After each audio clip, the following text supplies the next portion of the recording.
Assalamualaikum guys. Ya, podinar pat ছিঙি আনিলো টাবৰ পৰা। এয়া ৰসুন, জলকীয়া, ৰঙা জলকীয়াটো পিছা আছে অকমান। ইয়াতে এইখিনি দি দিও, চাটনি বনাই দিম এটা। ইয়াতে আছে আমলখিৰ আচাৰ। লগতে মই ইয়াতে আচাৰখিনিও দি দিম। একদম টেস্টি এটা মোৰ চাটনি ৰেডি হৈ যাব। ৰুটি দি খাব বৰ ভাল লাগিব।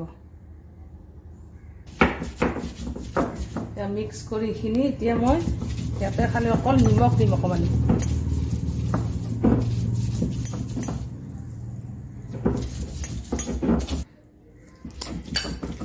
দিয়া নিমখ দিয়া এয়া নিমখ দিয়া এটা টেস্টি চাটনি ৰেডি হৈ যাব এতিয়া আমলখিৰ আচাৰৰ টেষ্টটো মানে বেছি টেস্টি কৰে বনাই বহুত টেস্টি মই মানে কালি বনাই খাইছিলো এয়া ভাবিলো আপোনালোকৰ ওচৰত ভিডিওটো এটা ভিডিও বনাই কেনে আগবঢ়াম সকলে জানিব লাগে